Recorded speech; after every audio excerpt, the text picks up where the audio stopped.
Hello everybody, welcome back to the channel. Today's video I'm going to continue to talk about my journey of leaving medical school and what life has been like since then. I had a lot of views and questions and comments, a lot of support from the video that I made about 2 years ago. So I want to go a little more in depth on that and talk about what the first year was like after medical school and how I ended up going from medical school to 12 months later going to South Korea, where I lived for about a year. So I'm going to talk about everything that happened with that and what it was like, what type of emotions I had, all that type of stuff. So if you're interested, please check out my channel. I'm going to leave the video for my original medical school video that I posted about 2 years ago in the description as well. So if you want to, you can check that out for more understanding of why I left, some of the stipulations behind it.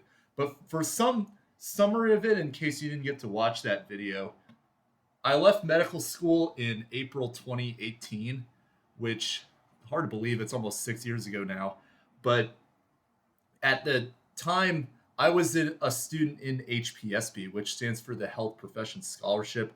That means that my medical school was paid for by the military. I already had Army experience as well through undergrad, so because of that, because of the fact that I had school covered for by the military, in which I owed time and service as opposed to debt from school each semester, it made the decision a little easier for me. So I want to bring that up front because that's not a typical situation for a lot of students, but it does happen, and I want to walk you through the process of how that looks if you are in HPSB and you're in a similar situation to where I was in, where you decided to leave medical school. So I'm going to break this video down into 3 parts. I want to talk about what the first 3 months were like, so it's month 0 to month 3, that process. Then I want to go into the 3 to 6 month point, and then after that I'm going to go to the 6 to 12 month point. So kind of in a progressive stage, what I was thinking at the time, what I had to do, etc. So, and comment if you want to learn more or if you have any questions about it from the first video. Really interested to hear everyone's perspective. And the really intent of this is to just help people that are in similar situations. And sharing my story, I hope, is a way that can let other people know that if you're having a hard time with medical school and the transition, you're not alone. I've dealt with it before, albeit many years ago now.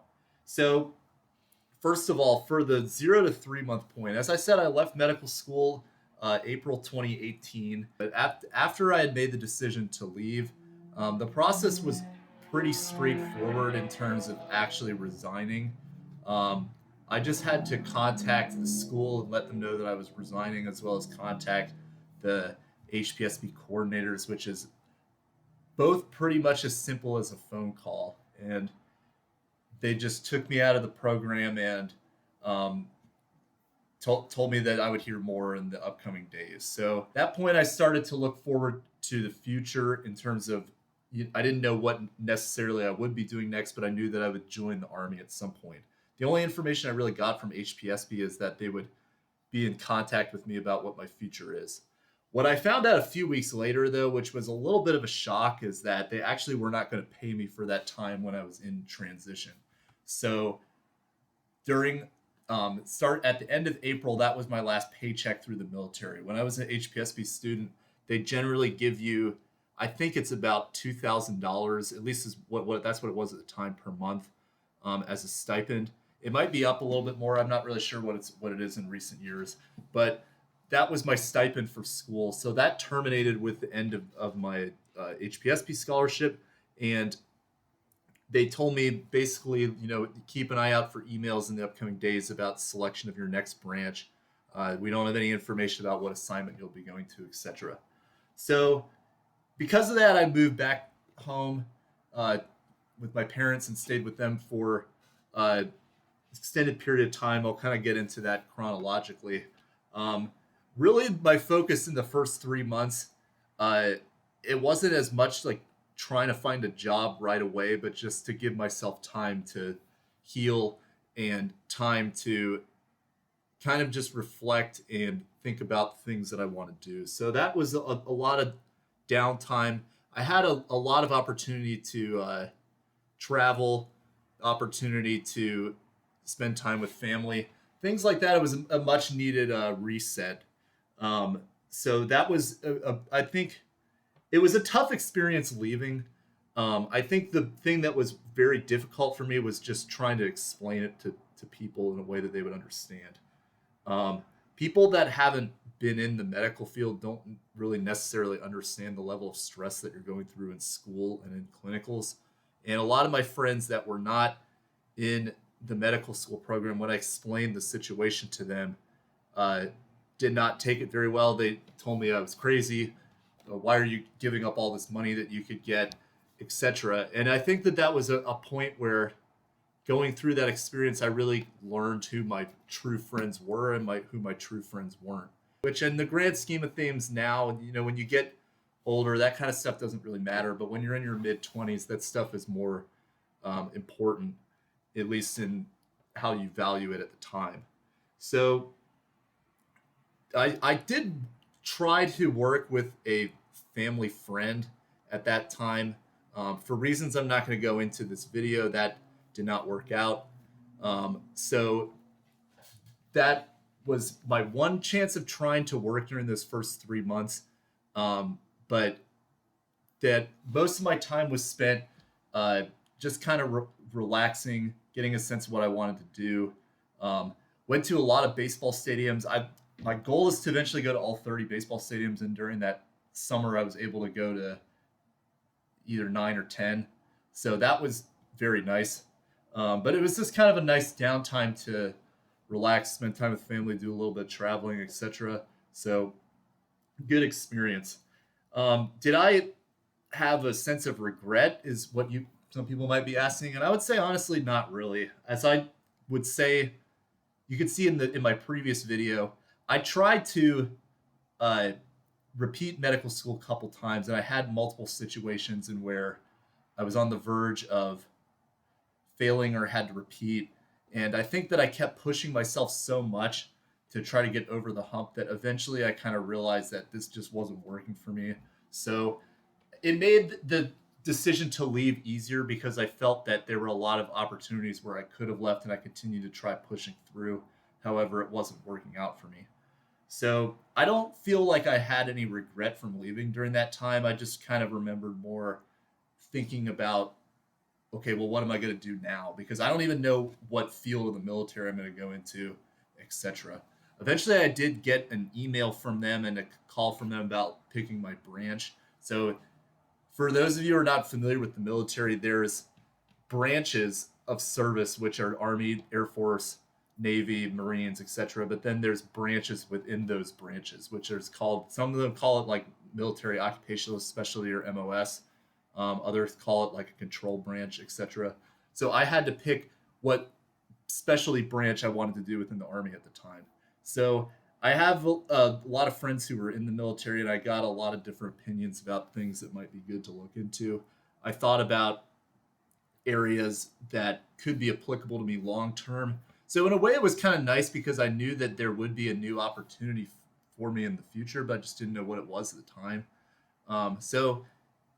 I think having the security of being in the military with leaving med school gave me an opportunity to pursue something new. And that was something that was kind of nice about that aspect. So I'm going to talk about what I specifically chose in a minute because I get into that within the 3 to 6 month window, which is the next section that I want to talk about. So during this 3 to 6 month point, so I still had not gotten any type of orders through the military and was not being paid. But then by the time I got to July, I was like, okay, well, it's been 3 months now. I need to start working a job. Because I didn't have any kind of timeline, I didn't have any real type of job offers that would be tangible salary jobs or anything like that. So I actually worked as a line job at a pizza factory. So I know that sounds like crazy to go from medical school to working a line job, but I basically worked as a machine operator making pizza sauce for a company that makes frozen pizzas. So it was definitely different for me. Their shift hours were from 5 in the morning to 2 in the morning. So I had to get up super early, work in a very cold environment where you're wearing 3 layers of clothes in the summer inside because it's cooled down to under 50 degrees. It was pretty crazy. I wanted to do something where I didn't feel like I was coming in with an ego or coming in with this sense of, oh, look at these things that I've accomplished previously. I wanted to kind of start from the, uh, I'm trying to think of a way to say this, but just start from a place where a starter level job that is relatively blue collar, so that I can kind of understand uh, other people's perspectives about things. The job was pretty difficult. There were times where, especially initially, it was just a lot of like rote work, like cut ingredients, mix pizza sauce together, and you're kind of just on. It's just mindless work for 8 hours in a day, and that gets pretty tiring the first few times that you do that. Eventually, I started to get into a good rhythm, though. It was a little difficult at first. I was kind of like, what am I doing? This is kind of not really what I expected. But I learned a lot from the experience, and I learned a lot from the people that I worked with that I think helped me to have a sense of humility when I got into the Army later on, because I didn't want to, I didn't, nobody that I worked with knew about my past, anything like that. I just wanted to show up and just kind of be part of the group and help contribute. I only worked there for 3 months though, because at that point I did get orders to my next military assignment, which, counting the amount of time at that point, so April 2018 was when I left medical school. I started working this job in July. And then in September is when I got my military orders. So for my military branch, the branch that I wanted to pick was medical services. So medical services is not the same as medical corps. Medical services is basically all the ancillary support to the medical fields. So like the administrative portion of it. Because the Army does have specific corps to other fields too, like the dental corps, the veterinary corps, the specialist corps, which consists of OTs, PTs, PAs, etc. But the medical service corps is more of the administration that manages all those fields and is involved in more of the operational planning. So that's what I wanted to do. My second option was a branch called Adjutant General, which is, another way of saying it in the military is S1. Another way of saying it in civilian is HR. So basically, the reason I picked that as my second option is because I wanted to do something that helped people as my primary focus.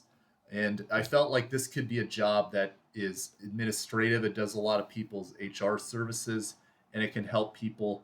If I don't have, medicine didn't work out, and the primary reason I wanted to do that was to help people, but maybe I might like the administrative side, where you're still helping people, but just in other areas in terms of their pay, their awards, etc. in the military. And that was what I ended up getting. So it was a little bit, it wasn't my first choice, but it wasn't my bottom. G branch is based out of Fort Jackson, so that's where my initial assignment was.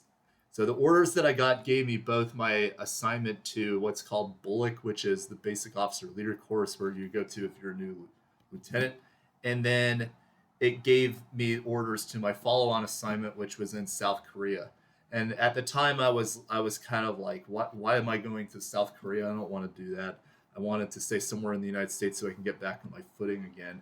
So I was not very happy about that at the time. But my experience at Fort Jackson was pretty good.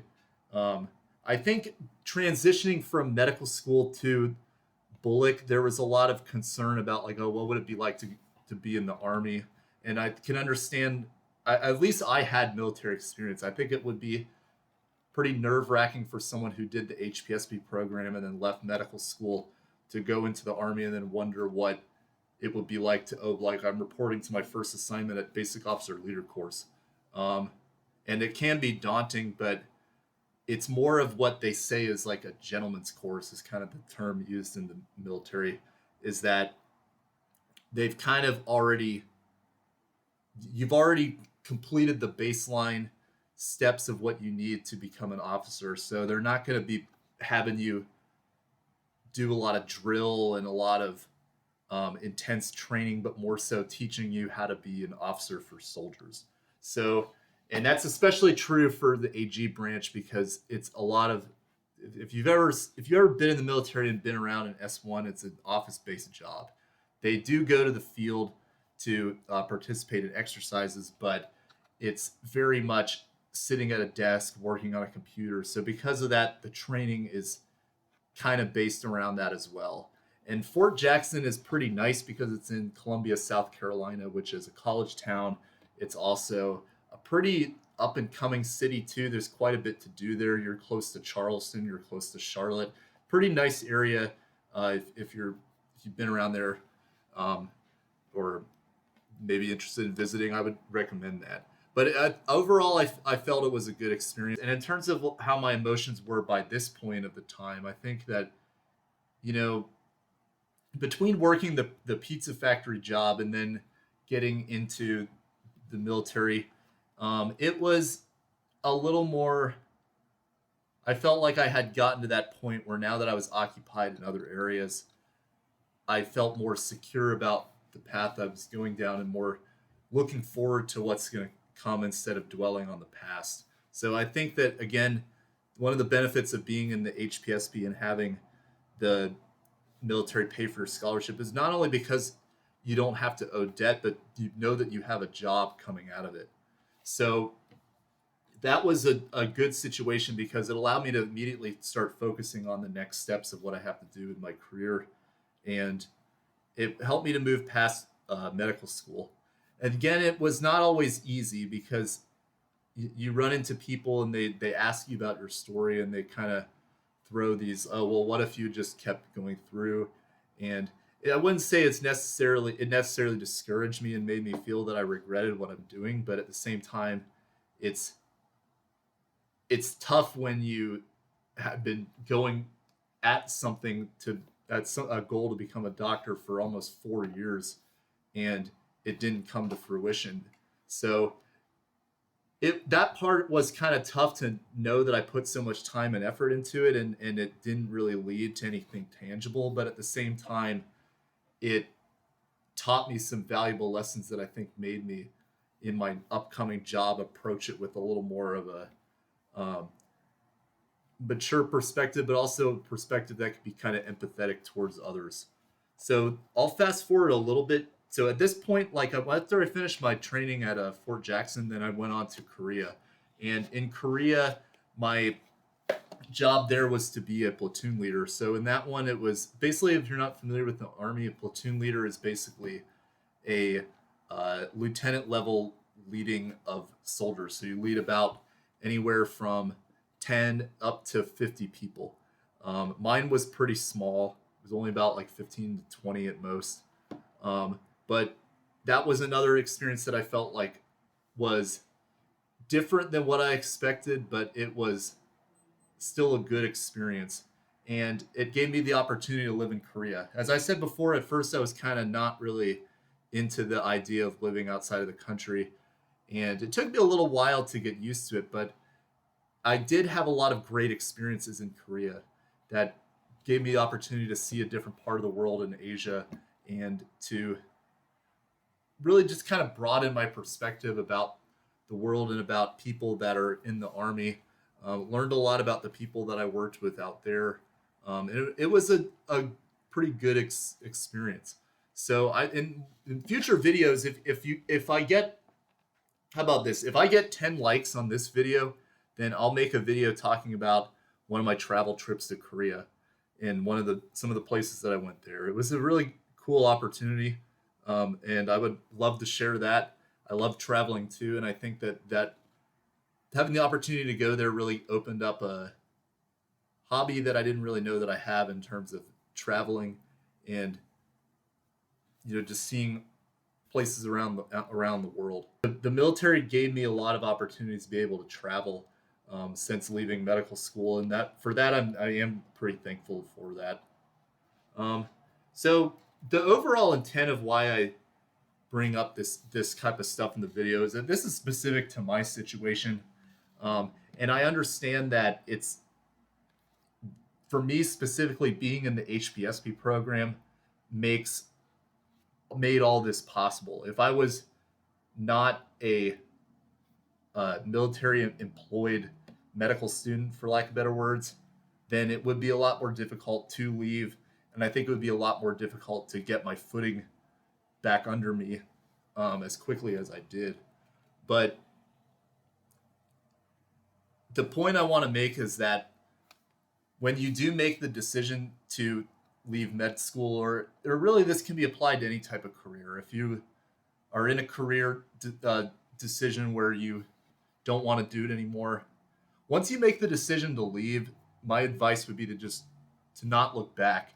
Continue to focus on ways that you can move forward and continue to improve yourself. I think that one of the mistakes that I imagine that people could have in this situation is to approach their life after they leave medical school and feel regret. Oh, I wish I had just finished it out, or I wish I had just done this. Because at that point, if you're focusing on what could have, should have, or would have, if you've already made the decision to leave, then there's nothing you can do to change that fact that you left. Now you have to focus on what you can do in your future.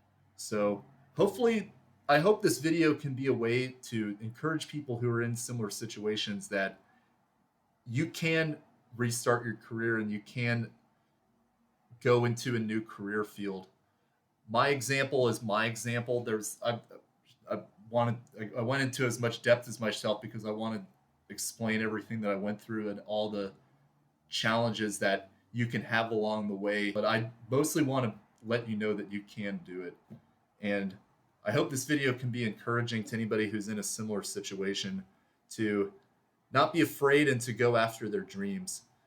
There's a lot of opportunities for you. And for somebody to be able to get into medical school and to get as far as you have, if you have left school, there's a lot of opportunities for you to move forward and do well in your future jobs. You're a smart person, and you would not have gotten into medical school if you didn't have potential in whatever you were going to do in your future.